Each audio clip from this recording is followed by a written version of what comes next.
Ja, hallo Leute, es ist endlich wieder soweit. Es gibt ein neues Video. Ich weiß, es gab lange nichts mehr, aber ich dachte mir, der Apple Store hat endlich MagSafe, also bin ich hingegangen und habe es mir erstmal gekauft. Wie ihr seht, an der Seite ganz viel Bullshit, auf der anderen Seite noch mehr Bullshit. Auf der Rückseite sehen wir, man braucht ein 20 Watt Ladegerät. Ich hoffe, dass es auch mit dem 18 Watt Ladegerät geht. Ich habe nämlich kein 20 Watt Ladegerät. Aber wie wir wissen, funktioniert das Ganze auch mit den alten iPhones. Also ich brauche kein neues iPhone, um das nutzen zu können. Wie immer, designt bei Apple in Kalifornien.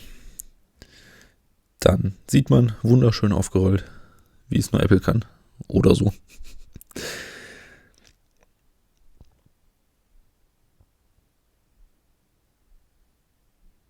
So, dann wickeln wir das einmal ab. Dann nimmt man es raus. Da ist es sehr interessant reingeschoben. Da muss man tatsächlich diese Lasche runterziehen, dann kann man es einfach rausschieben. Also man muss da nichts kaputt reißen. Kann es einfach rausnehmen. Dann die Rückseite sieht richtig gut aus. Hätte ich nicht gedacht. Ist nicht gebürstet wie bei der Apple Watch, sondern tatsächlich ist das mattes Aluminium. Also eher wie bei den MacBooks. Da haben wir USB-C. Man kennt es, Apple verbaut quasi nur noch USB-C.